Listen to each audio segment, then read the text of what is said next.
नमस्कार, social news 24 में आप सभी का स्वागत है। इस वक्त हम और हमारी टीम मौजूद है हसनपुरा प्रखंड के प्याऊर पंचायत के बलथरी गांव है और हमारे साथ मौजूद है रामनवमी के शुभ अवसर पर आए आज यहां पर जागरण होने वाला है भोजपुरी के सुपरस्टार अजीत आनंद जी और टीम। तो आइए हम इनसे मिलकर बातचीत करते हैं अजीत आनंद जी से कि किस तरीके से इन्होंने स्ट्रगल करके भोजपुरी स्टार बना और अपने भोजपुरी में नाम कमाया। इनके स्ट्रगल की कहानी जानेंगे, इनकी जुबानी, और इसके अलावा जानेंगे कि किस तरीके से इन्होंने स्ट्रगल के पीछे की मेहनत की। तो आइए मिलकर बातचीत करते हैं अजीत आनंद जी से। सबसे पहले सर, हमारे गांव में, हमारे पंचायत में और आपको यहाँ पे हमारे चैनल पे बधाई हो और स्वागत हो। बहुत बहुत धन्यवाद आपको भी और आपके चैनल के दर्शकों को भी और इस गांव के सभी लोगों का बहुत बहुत धन्यवाद कि हमें बुलाए हैं। और मैं बीच में कभी कभी आते रहा हूं।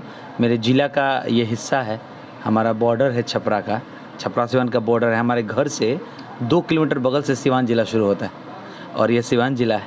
तो अमूमन मैंने सारण कमिश्नरी में भी बांटे तो ये हम माना नहीं हमारे घरे बा, लेकिन हाँ बेलथरी में पहला बार हम आइल बानी। सर, गायकी के क्षेत्र में आने का सबसे पहला मकसद क्या था? ये एक एम्बिशन था आपका या फिर किसी से इंस्पायर होकर इस फील्ड में आ पाए? मेरे पिताजी गाते थे गाना और शौकिया गाते थे। सामाजिक एक बहुत सामाजिक थे गांव में, उनके एक प्रतिष्ठा थी विशेष। और मेरे लिए एक बहुत इमोशनल, एक भावनात्मक आज का दिन है, क्योंकि आज ही के दिन मेरे पिताजी 2011 में एक्सपायर हुए। आज मेरे पिताजी का पुण्यतिथि है और मेरे गायक बनने के पीछे उनका इंस्पिरेशन रहा है। तो गाने का कोई मतलब टारगेट नहीं था कि गाना गाना है। बाबूजी का शौक़ था कि मैं इंजीनियर बनूं या सरकारी कोई जॉब करूं, लेकिन वो है ना कि किसी की किस्मत में जो होता है वो हो ही जाता है वैसे ही। तो इसके पीछे बहुत बड़ी स्टोरी है और फिर मैं गायक बन गया ऐसे ही। अरजाम गाओ तनी सा हरे राम और उजी से शुरू होते होते फिर ओकरा बाद देख नहीं सकी कमर्शियली बहुत ज़्यादा मतलब भोजपुरी के मार्केट बाटे।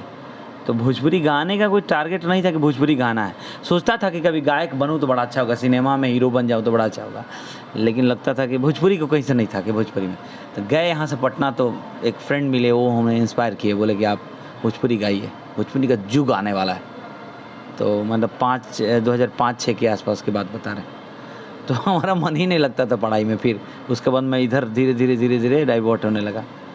तो फिर मतलब स्ट्रगल रहा है, काफ़ी स्ट्रगल। विरासत में आपको गायकी मिली और एक आम सिंगर के बात करें और एक विरासत में मिलने वाले सिंगर की बात करें तो कितना डिफरेंस होता है? क्या इजी होता है, क्या डिफ़िकल्ट होता है? विरासत में जैसे ये तो कह सकते हैं कि पिताजी गाते थे, बट पिताजी ने म्यूज़िक का कोई तालीम, कोई चीज़ें हमें नहीं सिखाई थी, क्योंकि बाबूजी तो सीखे नहीं थे, वो लोग फोक गायक थे।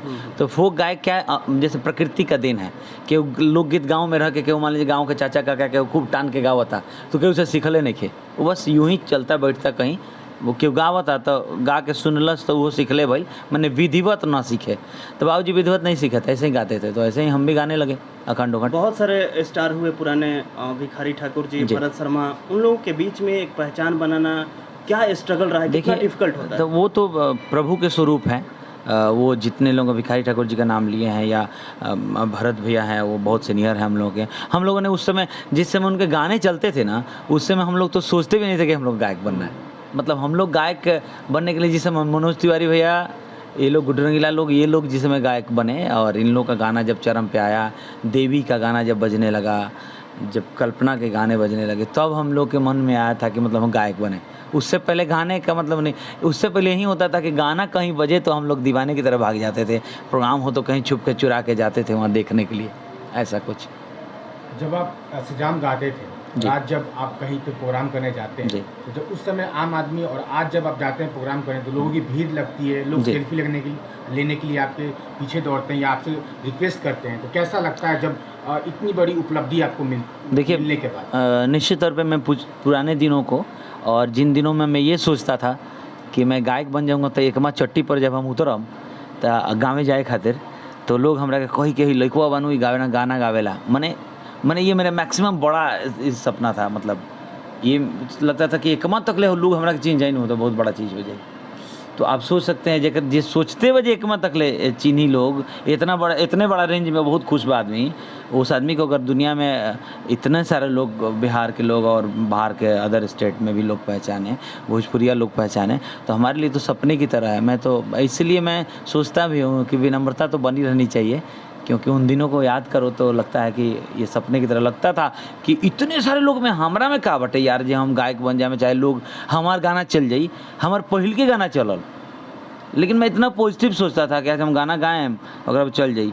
लेकिन वो जैसे अदर लोग के गावल देखी से ना हमने के कॉलेज में, तो मन कभी कभी कॉन्फिडेंस लूज होके कि आपका सैड सॉन्ग और भक्ति सॉन्ग बहुत फेमस हुआ है जी। YouTube पे। देखिए ये ऊपर वाले की कृपा है कि मैं जागरण के लिए, हमको लगता है कि सारण का मिशनरी में मैं पहला ऐसा गायक हूँ जिसको जागरण, मतलब आज के ज़माने में जागरण लोग गवाता है। मतलब आज के ज़माना 5G ज़माना बाटे, आज रसगर ज़माना बाटे।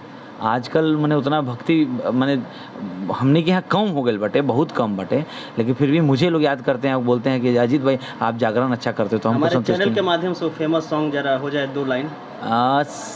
सैड सॉन्ग की बात की है तो 2 लाइन सैड सॉन्ग गा देते हैं, और बाद बाकी आपसे रिक्वेस्ट करेंगे कि आप और दर्शकों से भी कि मंच पे जो गाने होंगे उसको ज़रूर आप रिकॉर्ड करिए। बिल्कुल बिल्कुल, और लोगों को आनंद आएगा। बिल्कुल बिल्कुल। तो अभी एक मेरा फेवरेट गाना है, मेरा ही गाया हुआ, और जा जा तरु त सुन के जा, ऐ सनम हर जाए, अब दर्द दिल के जिंदगी भर कम नहीं हो पाई। अरे तोहरो जुदाई जान, तोहरो जुदाई जान, जखम हमर सिए ना दे, याद तहर जिए ना दे, त खाए ना दे पिए ना दे, वाह वाह वाह। याद तहर जिए ना दे। सर ये सैड सॉन्ग की बात होगी, आज जागरण है। एक और गाना आपका यूट्यूब पे फेमस है, निमिया के डार मैया। हाँ, वो निमिया के मैं दिन में एक बार सुन ही लेता हूँ जब भी फ्री होता हूँ, और खासकर नवरात्रि का दिन है तो। हाँ, आज रामनवमी है और निमिया के डार मैया तो हम लोग का नेशनल एंथम है। जी। मतलब वो हम लोग का कहिए कि भक्ति भजन का सभी सबसे कलाकार अलग बेस्ट अलग, गाना, सब लोग गाए हैं, तर्ज पे गाए हाँ, हैं, और गाते लेकिन, हैं। तो मैंने उसको थोड़ा, हम लोग हमारे मॉडिफाई किए हैं। हाँ, थोड़ा हमारे एक तो फ्रेंड बहुत है, अच्छा लगता है। नितेश निर्मल, जी। उन्होंने हम दोनों ने मिलकर मॉडिफाई किया था कि पूरी स्टोरी के गाया था। तो उसमें सबसे अच्छी लाइन ये थी कि उसमें बीच में रेघा रेघा के जैसे गावे ला लो हाँ। कि अरे लाले रंग ए चुनारिया ए मैया, अरे लाले रंग फूलवानो हो, कि कैसे के पनिया पियाई मोरे मैया, कि मोरा गोदिया ना बाड़े बाला का नादान हो, कि मोरा गोदिया ना।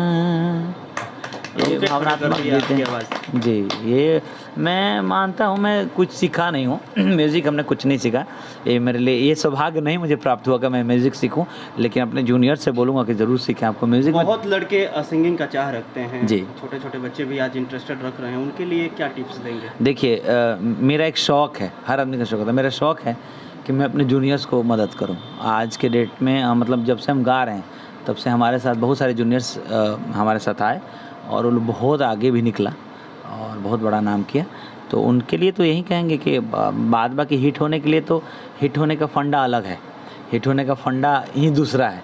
लेकिन एक बात तो मानते हैं ना कि इंडस्ट्री में सबसे अच्छा गायक पवन सिंह है। जी बिल्कुल। तो पवन सिंह तो भाई बहुत अच्छा गाते हैं। तो जब सबसे बड़ा गायक उनको आप मानते हो और वो सीखते हैं, बजाते हैं, रियाज करते हैं, तो रियाज हम लोग को करना चाहिए और तालीम लेनी चाहिए और उसके बाद गाएं तो ज़्यादा निखर के आएगा। बहुत सारे भोजपुरी जो सिंगर हैं अपने आप को फेमस करने के लिए अश्लील गानों का यूज़ करते हैं। जी। उन सभी भोजपुरी सिंगरों के लिए आपका क्या संदेश रहेगा? तो बस देखिए, अश्लील गाना तो अब पुराना चीज़ हो गया, वो पुराना चैप्टर हो गया, वो 10 वर्षों से मैं सुन रहा हूँ। अब हिट होने के लिए वो गाली कर देते हैं स्टेज पर। जैसे माँ बहन की किसी कर दो तो कल के दिन में कंट्रोवर्सी हो जाएगा कि फलानवा के माई के घर याद दिले बा, तो फिर कल सुबह उठेंगे, उठ के बोलेंगे कि आँख मिचते उठेंगे, बोलेंगे हाँ प्रणाम बा सबका के, और रात तनी हो गए हुए तनी मुंह से निकल गल गाली गलौज। गाने का यूज़ करने के बाद गाने में अश्लील नहीं गावल जात, अब डायलॉग में गाली दिया जा रहा है। गाना अश्लील अब कहाँ गावता, लोग कहाँ चलता, क्यों गावते नहीं किया अश्लील गाना नहीं गावत। ट्रेंड चेंज हो गई, ट्रेंड चेंज, अश्लील डायलॉग हो रहा है, अश्लील बातें हो रही हैं, अश्लील माने स्टेज पर भाषण हो जाता है, जैसे कि गरिया दी अगर कंट्रोवर्सी। क्या मैसेज देंगे सर आज आप जैसे यहाँ पे आके? जैसे यही कहेंगे कि असली माने केहू के गरिया दी गरिया के आ फिर ओकरा से सॉरी बोल दी तो थूक चटला बराबर हो गई कि थूकनी आ थूक के चटनी ओकरा के फिर अपने से भी सवेरे याद पड़ता कि केकरा मुँह पर थूक दिले रहनी हो आ तो अरे यार तो अपने आदमी के मुँह पर थूक दे रहनी है तो चलो चाट लेता नहीं सबके सामने। तो इसी टाइप का है, मैं तो ऐसे ही बोलूँगा। अब हमें अरे और इंटरव्यू में जहाँ है किन्हों जाने का गरिया ही नहीं बिहान बड़ा छाजे लोगों के मन लगता है लोगों के कम नहीं के लोग भी तो कम लोग भी खिलाड़ा भाई ये सब चीज़ लोग देखते हैं। पहले और भोजपुरी के और आज के भोजपुरी की बात करें तो बहुत ज़्यादा अपना भोजपुरी आगे गया है जी, और लोकप्रिय हुआ है और बहुत ये आप लोग का देन है, आप लोग कलाकारों का देन है, दर्शकों का ये प्यार है, दर्शकों का प्यार है, आप लोग का रास्ता हाँ, हम लोग भी कर रहे हैं अपना काम, आशीर्वाद है दर्शकों का। लेकिन आप लोग जो मेहनत कर रहे हैं भोजपुरी को लेकर काबिले तारीफ है सर। आज क्या मैसेज देंगे भोजपुरिया समाज के लिए? भोजपुरिया समाज के जैसे देखिए भोजपुरी के जो लोग भोजपुरी के लिए काम कर रहे हैं उनका तो कंट्रीब्यूशन है ही, उनका मेहनत है, लेकिन अच्छा कौन इसको आगे बढ़ाएगा? तो आगे बढ़ाएगी पब्लिक। तो पब्लिक से मैं विनम्र निवेदन करूंगा, हम कलाकार लोगों में अब लगभग मैं मानता हूं कि अश्लील गाना समाप्त हो रहा है। अब जैसे पहले की तरह नहीं है, अब देख धीरे धीरे सब खत्म हो रहा है। अब कॉमेडी गाने आ रहे हैं, अच्छे गाने आ रहे हैं, मतलब इंस्पायरिंग गाने आ रहे हैं। तो जौन पब्लिक जौन नीमन पब्लिक जौन कट गई बाटे, जौन पहले ही से छुआछूत बुझाता भोजपुरी के, वो धीरे धीरे लोग आवता धीरे धीरे। लेकिन वो लोगों से विनम्र निवेदन करें कि हमने अब ठीक ठीक गाना बनावे लगल बनी सा और ऐसे अच्छे लोग सुने। हमें कोनो दूध के धुअल ना है, ऐसा कोनो बात नहीं कि हमने भी शुरू में गाया ऐसा कुछ, लेकिन ठीक है आदमी आने के लिए गा दिया था और लेकिन अच्छे भी गाने गाए, हम शुरू से भी अच्छे गाने गाए। तो अब है कि आप किस तरह की चीज़ों को प्रमोट करते हैं, कैसा अच्छा लग रहा है। तो मैं विनम्र निवेदन करूँगा कि भोजपुरी में अच्छा जगह गायक के जरूरत बटे वहाँ अच्छा सुनवैया के भी जरूरत बटे, निश्चित तौर पर। खाली गवनई से ना हो, खाली निमन गाई तो केहू सुनबे ना करी तो फिर जाके बिहान बेला कहे कि यार रोजी रोटी चलत नहीं, व्यू नहीं किया तो 2-4 गो गाड़िए गावल जाओ दे चली बढ़िया से। बहुत बहुत धन्यवाद sir, thank you so much. आप सभी को बहुत बहुत रामनवमी की बधाई और माँ भगवती की कृपा बनी रहे। आपको भी सर ऐसा ही गाते रहिए और हम लोग को एंटरटेन करते रहिए। Thank you.